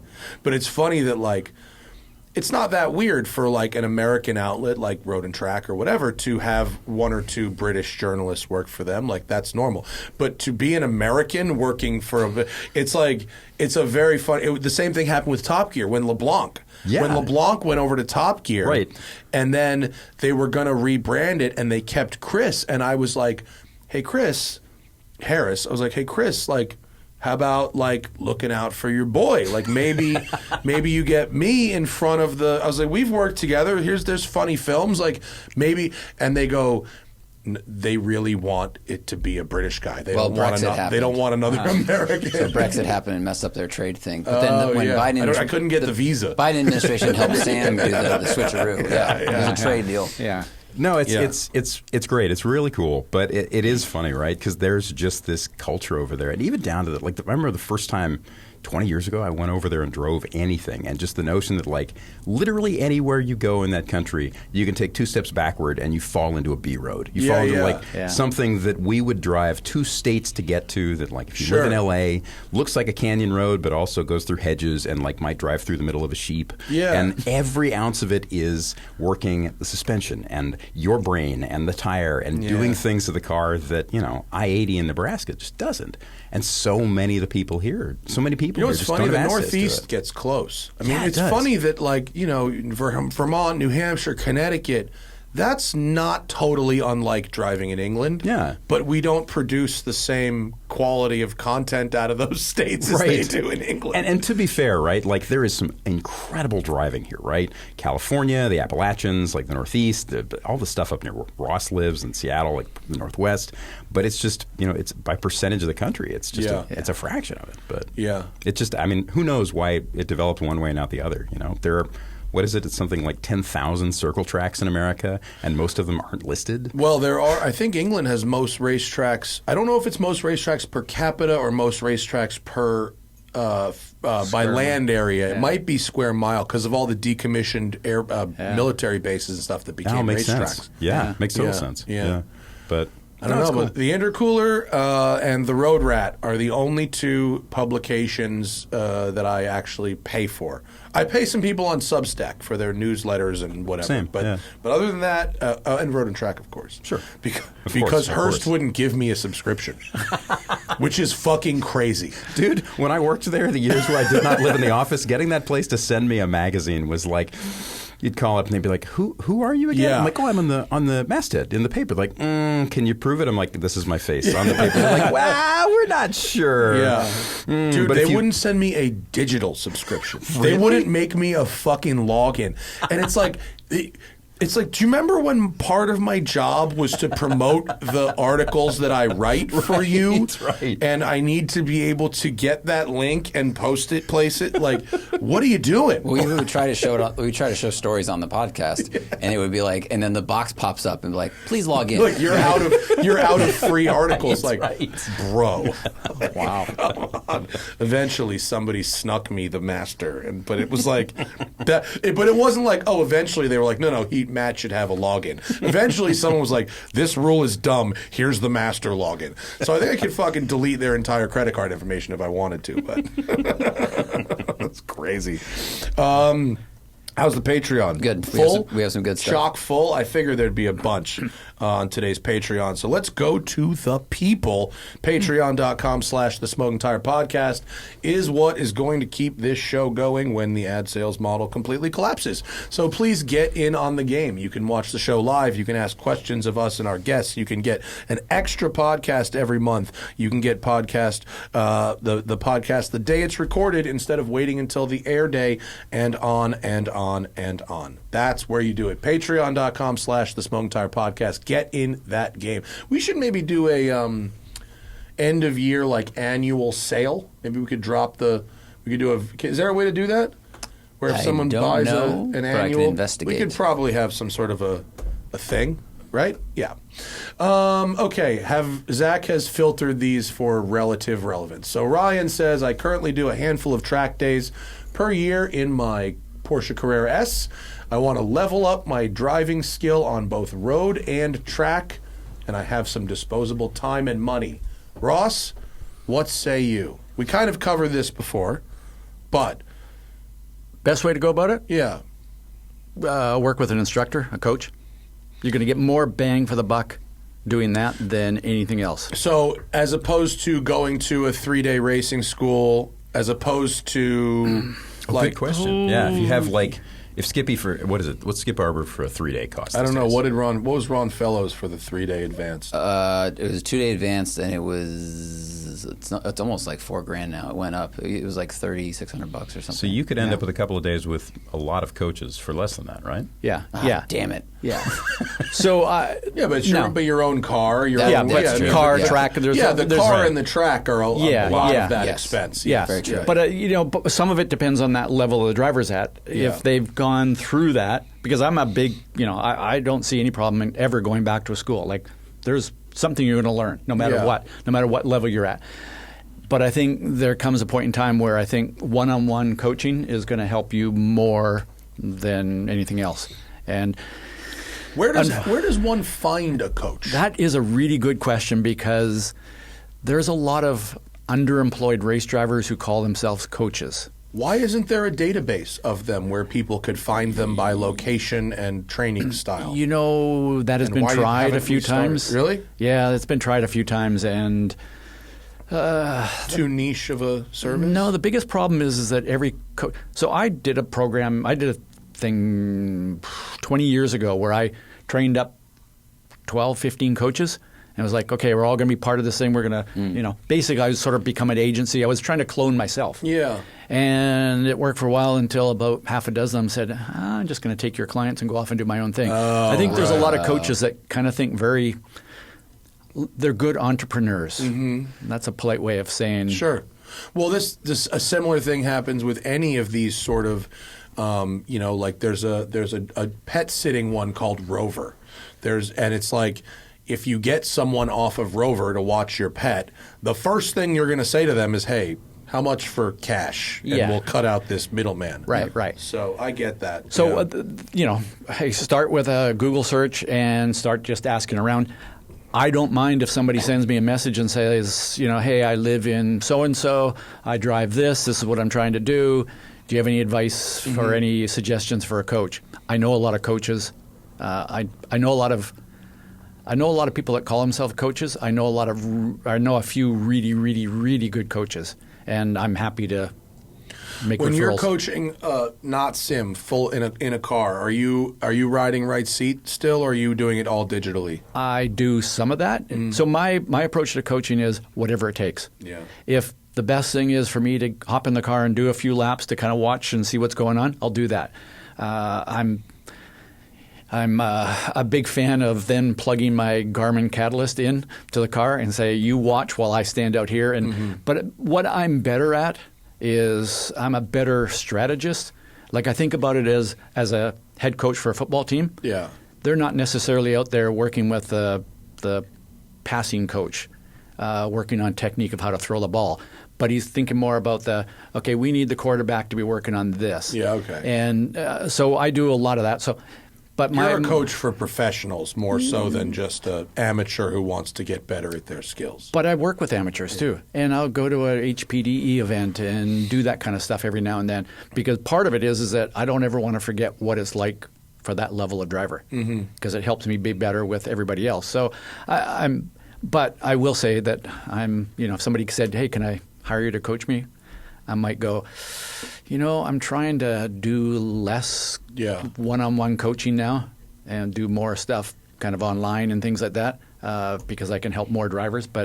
And I don't want to get on another airplane for the rest of my life. I have a couple people, Ryan, if you want a coach that I have worked with. Kevin Madsen? Yeah, he's great. Kevin is awesome. Kevin's near the very top, or one of the top guys on my list. Kevin is great. Yes. And I would recommend him to coach kicking anybody. ass lately, too. Is he too busy to coach? No, I'm just saying he's been doing really well in racing. But I remember he offered he's like, hey, man, if you get a Miata, I'll meet you at a track. I was like, really? Yeah.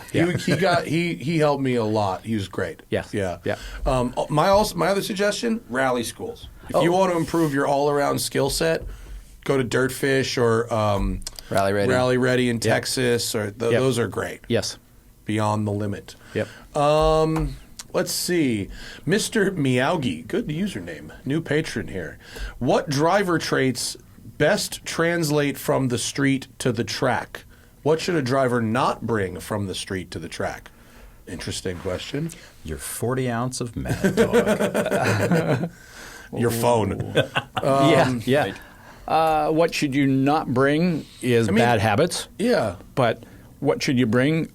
I'm going to say more awareness and attention. Situational awareness. Yeah. Like you should be on the street and the track. You should be able to at any moment be able to identify what cars are around you. Yeah. Without looking around for them. Exactly. I think it's like, we drive, we've got this bubble around us. Yeah. And the bubble changes shape based on, amount of traffic and speed we're going and everything. Mm-hmm. But you should know at all times, like you shouldn't, like you said, you shouldn't have to turn your head and go, oh, there's a car there. Yeah. I watched that happen in real time this morning as I was almost hit on my Vespa. When I'm riding a motorcycle around LA, the person to stay away from is someone driving aggressively in a car with dents all over it. And this dude made a last-minute no-blinker lane change, like 6-7 cars in front of me. And I watched him, and I go, that guy's problematic. And he went from the left to the right. And as I was passing on the left, I go, be ready for this. And I fucking was, because he made another last-minute no-blinker move back to the left and almost fucking hit me. And I hit my fucking horn. I went, what the fuck? And he then aborted that move. What did he do? Crashed into the car in front of him. Nice. He fucking bailed back and rear-ended a fucking lawn truck right here this morning on the way here. Dude. It was crazy. And I saw it 30 seconds before it was going to happen. That guy's going to be a problem. Jesus Christ. Yeah. You said Vespa? I'm on a Vespa. Yeah, What does your horn sound like on the Vespa? Italian. Meep. Ciao. Ciao. Yeah. Ciao. That's good. So yeah, It's not a you're going to hit me horn. It's meet for espresso at 5. Right. It's that kind of a horn. But I my love Bentley has 2 horns. Does it? Yeah. It's my wife's favorite fucking feature in the whole car. It's got a loud horn and a polite horn. It's awesome. How British. It's so British.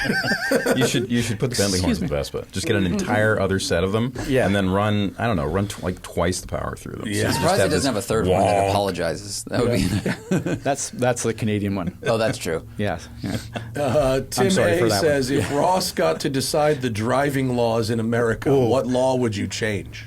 Make it hard to get a driver's license. Fuck, I'm with you. Like put some decent standards in place. Yeah. A Finland. few weeks ago, I was in Germany with a group of drivers at Nürburgring and Spa. I'm driving in Germany for a week. I come back, I'm home for one day, and I go to Dallas, Texas to go to Eagles Canyon. And what a culture shock of being on highways in Germany where the left lane, you pass, you move out of the way.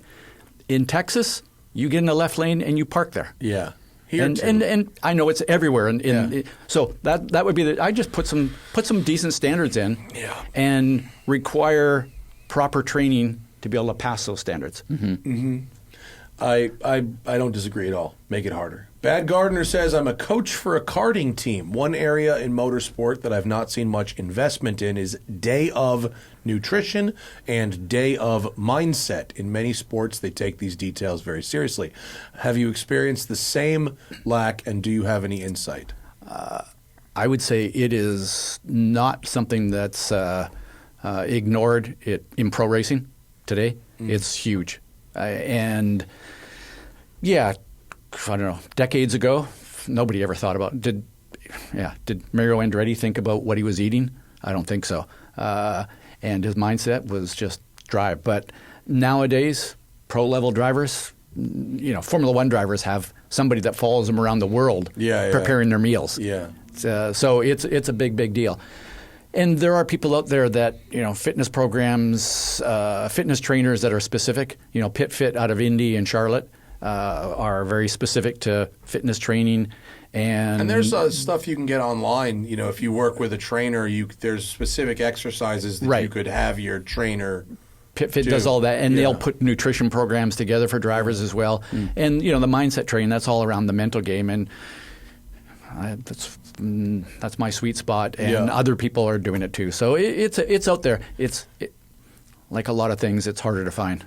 When I talk to real drivers, real pros, they seem to have a plan in place. Yeah. I mean, guys going to a track day, or a young kid who's really good, maybe not so much, but by the time you're 40 or 50 and doing Daytona or Le Mans, you've got a plan. Yeah. Yes. Even I was just name drop incoming. I was just talking to Dempsey at Luft Name drop. You got to call the name drop.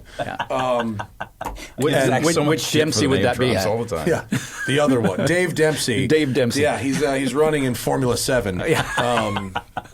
But he was talking about his Le Mans rest, hydration, plan. Yeah. And he's a fucking actor. Derek says recently moved from indoor electric carts to outdoor electric carts with floating calipers. Needless to say, my braking performance as a driver was subpar at the higher speeds. Any tips to improve braking performance and specifically exercises for developing consistency in pedal modulation? Zach just did a lot of this at the Corvette school. Yeah, true. For me, the graphs helped a lot, or the data helped me a ton. Yeah. Because my bad habit I came in with, which I knew I had, was increasing brake pressure from driving in canyons where the corners are unknown or somewhat unknown. I go, okay, well, I'm driving at a speed where if I need to slow down more because there's rocks in the road or it tightens more than I thought I could, I can. Yeah. But obviously that's not what you want to do. It's the opposite of what you want to do. So using data and seeing the pros graph and how mine was inverted from his. It looked like the widening gyre, like the political graph. So I was like, I got to flip that over. But does that apply to karting? Because I know karts are different because they don't have four calipers. Yeah. But basically, yes. I would say the biggest thing is just be specific about how you practice it. Most people, if they're going karting, they're going to go out there and what are they going to practice? Driving fast. And they're going to go, I'm just going to go and see what kind of a lap time I turn.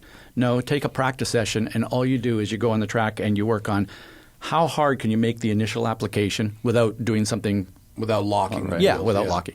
And then work on how smoothly can you release the brake pedal. And just work on that kind of stuff and take multiple sessions to do that. And I'd be shocked if you didn't then end up driving faster overall.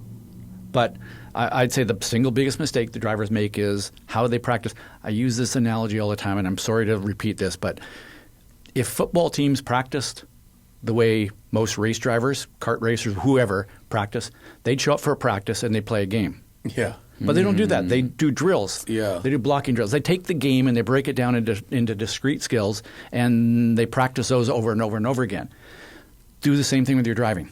Pretend you're a football team practicing specific skills. Yeah. Just work on the brake application. Now a session of just working on your brake release.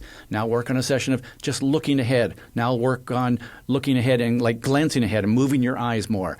Work on how you move the wheel. Like, is it a progressive turn in? Is it a digressive turn in? Like, really play around with those things and don't be afraid to experiment with things and go, well, that worked, or I don't know if that worked, but it might work somewhere else. Like, you kind of file that away in your database. Almost everything you just said can be practiced in the street. Yes. As well. Yes. I mean, there's nothing, you didn't say push the car to its absolute limit, but right. Like you could practice brake pedal feel, downshifts, looking with your eyes, hand position. Any of that can just be practiced every time you get in the car. And I would even say that sometimes it's better. Yeah. Because the limit, you're not pushing the limits. You're not pushing the brake so hard that you've got that firm brake pedal. So to modulate that pedal, it's actually harder on the street. Yeah. So you get more sensitive to it. And yeah, like learning to heel toe with 5% brake pressure is challenging. Yes. Really hard. It's harder than doing it at the limit. Yeah. I agree. Chris Navio, what is something you would change about the racing industry today? Is the racing industry letting you down? More free rides for me and my friends and all of my other friends. Yeah. Let me tell you about last-minute cautions in NASCAR, though. What would I change in the racing industry today? I'm going to say not a whole lot. I'm going to say the whole thing about track limits in Formula One, I find a little frustrating. You know, especially, I mean, I know they've started to do this, but in tennis, they use an electronic eye to say in or out. And Formula One's got 3 old drivers as Stewart saying, I think he was out. I think he was in. Well, look, they were using fucking stopwatches for qualifying until about 1977. We proved that. Yeah. So I'm going to say the track limits thing is a little bit frustrating. But other than that, I'm pretty happy with the form of racing. They could set an electronic ruling on that. Yeah. But it's tough because there's so much of the runoff is tarmac as well that it doesn't seem like consequential to your drive to just cut. Yeah, and I would say to that point is, I'm not going to say let's make the tracks more dangerous. Put a electronic moat on. If you go drop wheels off. Yeah.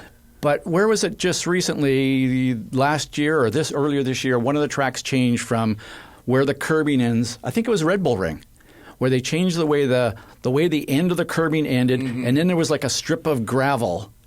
And then there was all that pavement out there. Oh, okay. So there was you couldn't no really cut it anymore. No, there was no benefit to dropping a wheel just outside the curb. And, I like that. Yeah, right. I mean, That's that a was good like, little no, that's idea. good thinking. We need to do more of that. Put a fucking turtle shell there while you're at it. Yeah. Track days are the best days. Says, what is your favorite racetrack corner? The next one. Yeah, the next one. Zing.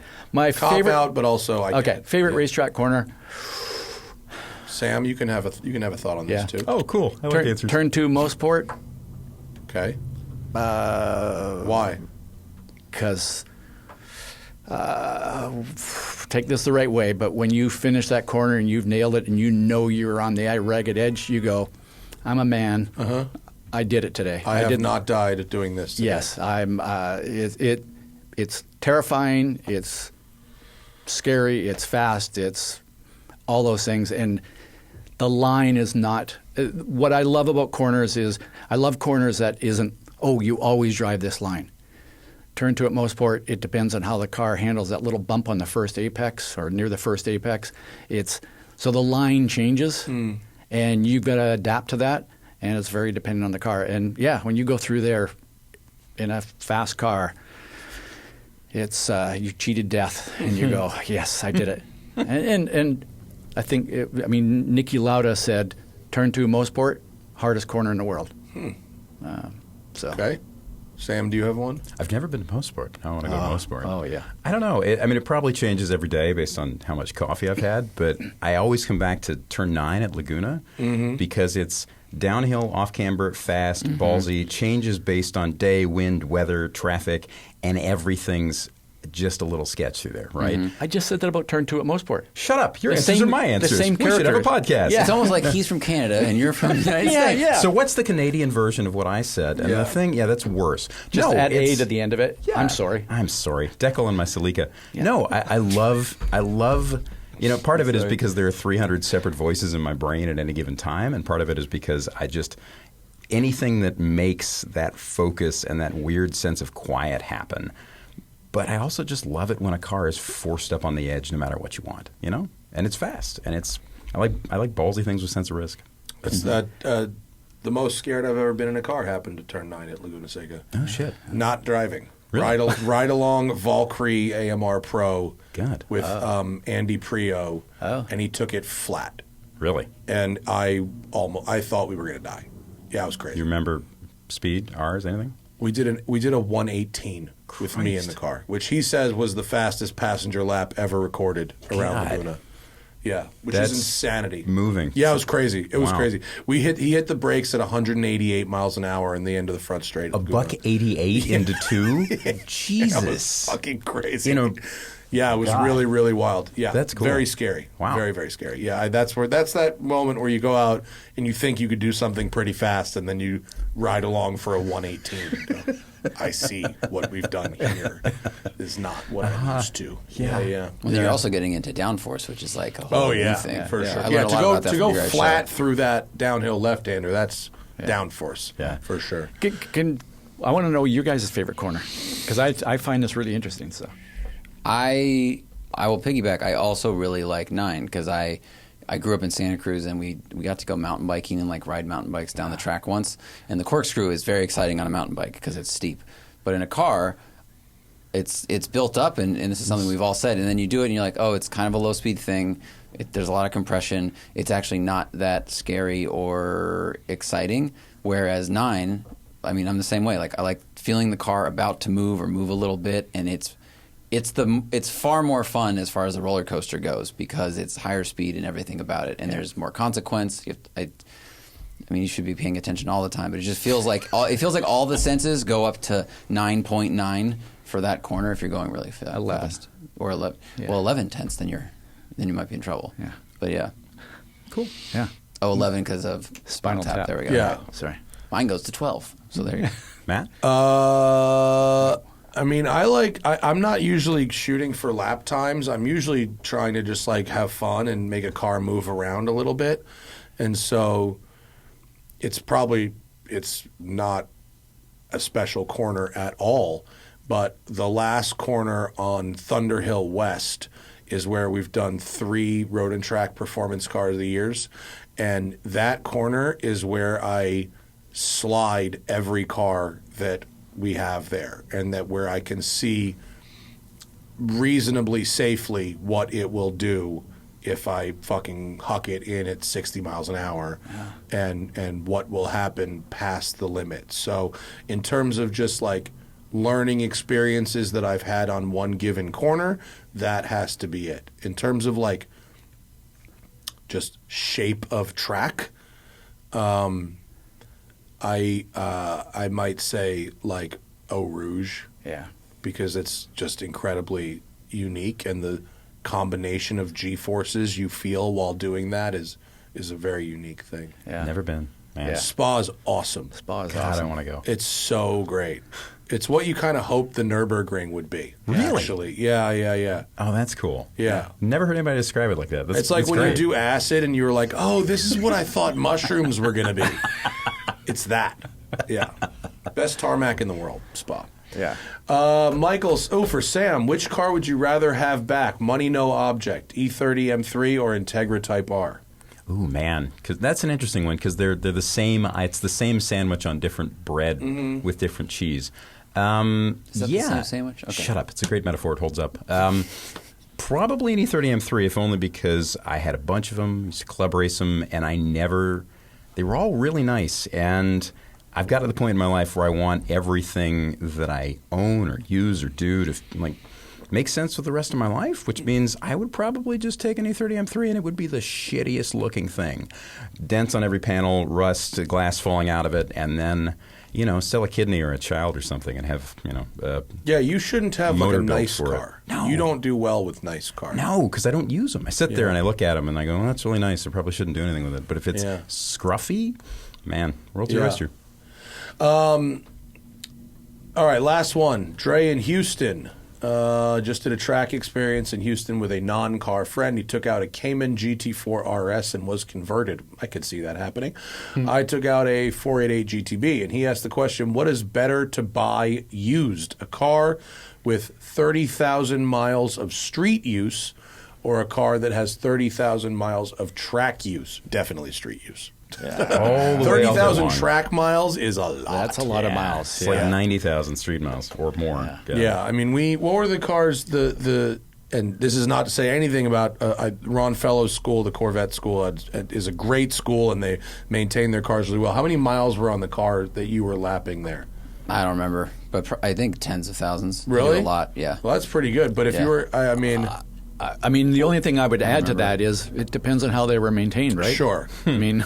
Well, they have 250 cars there. I mean, they rotate them in and out a lot. Yeah. I don't remember the mileage, but it was thousands of miles because those cars are running all the time, and sometimes they'll have 3 schools going at the same time every day for 5 days, 7 days a week, actually. So I mean, it would be pretty hard to find a 30,000 mile street car that has more wear and tear on it than a 30,000 mile track car. sure. I mean, maybe if it's like in Boston, year-round salt, like horrible roads, that kind of thing. But if you're talking about a sports car, track miles are hard miles. yeah, we see but red what line about- a lot more often. And if it's a track car that's got 30,000 miles, it's had new brakes, it's had new wheels, Sure, it's had new, hopefully. it's had everything new, throughout that. So, Yeah, hopefully. the chassis may have 30,000 miles on it. The engine may have 30,000 miles. Who knows? It could have been a rebuilt. So, I don't know. Like, if you've got a car that's got all new running gear or been replaced on a regular basis, is that any worse? I'd probably say two I'd things. probably buy a car from like the Porsche Experience Center before I'd buy some dude's car that he just had been doing, 8 track weekends a year for 10 years. Yeah. I agree with that, but the trackies will always find the weakest link, and there's 2 stories from 2 manufacturers. We had we had a transmission grenaded itself during my school on the Corvettes, and I've heard from people in the comments that some C8s are having problems with their transmissions due to track use. And the Ron Fells, they said it doesn't happen a lot, but they also were like, yeah, okay, bring out another car. And then a friend of mine who is in the Porsche Club in Tampa, who met you at a charity event, actually, he and his wife both have GT4 track cars. Both of them blew part of their PDK. I don't remember what part of it, but there was a weak link in the PDK that will go out after a certain amount of time is spent on track. So to your point, the shop might replace those brake pads and everything else might be really new, but whatever is in that kind of deep part of the skeleton of that car might have a problem. Right. I think it's the D part of the PDK, I think. The D? The D part. D. The D. Yeah. The P and the K are pretty good. Listen, we got to talk about your D. Ross, where can people find you most effectively if people want to ask you for coaching? Some airplane? No. Seat 34D and SeaTac No, Gate 4. 21, row 21. Speedsecrets.com. Speedsecrets.com is where it's at. Yep. Great. And you can read Sam's column monthly on the intercooler. You should spend $5 a month on that. Or it might be £5, but whatever. It's 5 somethings. Yeah. 5 units of Queen. If you want to listen to you guys. And the podcast is? Podcast is called It's Not the Car. We spend most of our time talking about the weird, soft, fuzzy stuff that lives in your skull and how it impacts driving and racing and the people within the sport, right? History and everything up and down and in and out about it. It's notthecar.com and Spotify, Apple, everywhere else. It's a really good show. Thanks. Sam keeps coming up with these really cool, crazy ideas. I do? That's Jeff and I kind of look at each other and go, really? We're going to talk about a 1927 land speed record car? Thank you, Ross. That Now, was a no good one is episode. going to listen to the show No, that was a good ever. episode. And it was one of the best episodes ever. And Yeah. Jeff and I are like, oh, Sam, more of those kind of. So, yeah, all sorts of things from. Well, I mean, the core is always like why we do what we do, and the one thing, like the thing I love about anything that happens in racing, whether it's yesterday or 100 years ago, is that it always comes down to people under pressure making choices, and the people who make choices under pressure in the year 1924. That episode was about a guy who died trying to break a land speed record on a beach in England. Because a chain all but decapitated him, came off drive axle. Like, that dude made a bunch of choices, and believe it or not, like, those choices and the feelings he had are real similar to what happens at Le Mans every June or your track day. Like, it's all the same stuff. And that's why it's great. I wasn't on this latest one, but Sam and Jeff did one on cheating. Well, I've done a couple of them on cheating. Oh, yeah. And, NASCAR cheating stories was great. Yeah, NASCAR cheating stories. Had a crew Yeah, chief on from it. yeah. It was great. Yeah. But Yeah.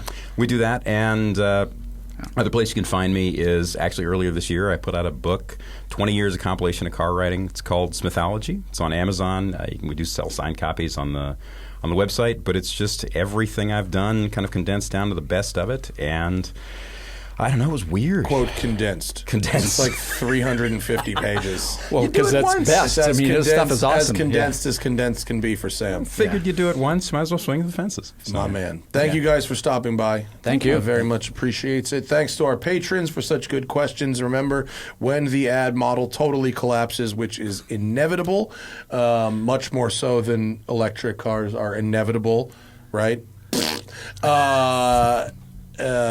That will be all that's left, is all I'm saying. Eventually, this will be a paywalled show when the ad model completely collapses. So you might as well be there now. It's better anyway. Thanks for everyone to coming down today. We've got, is it tomorrow or the next day? I think it's Kitson tomorrow. tomorrow. Simon Kidston is going to be cool. calling in from England. Rad. Yeah, That's great. he's very cool. Yeah. Yeah, he's got stories. Right on. It's going to be awesome. All right, we'll see you guys then. Bye.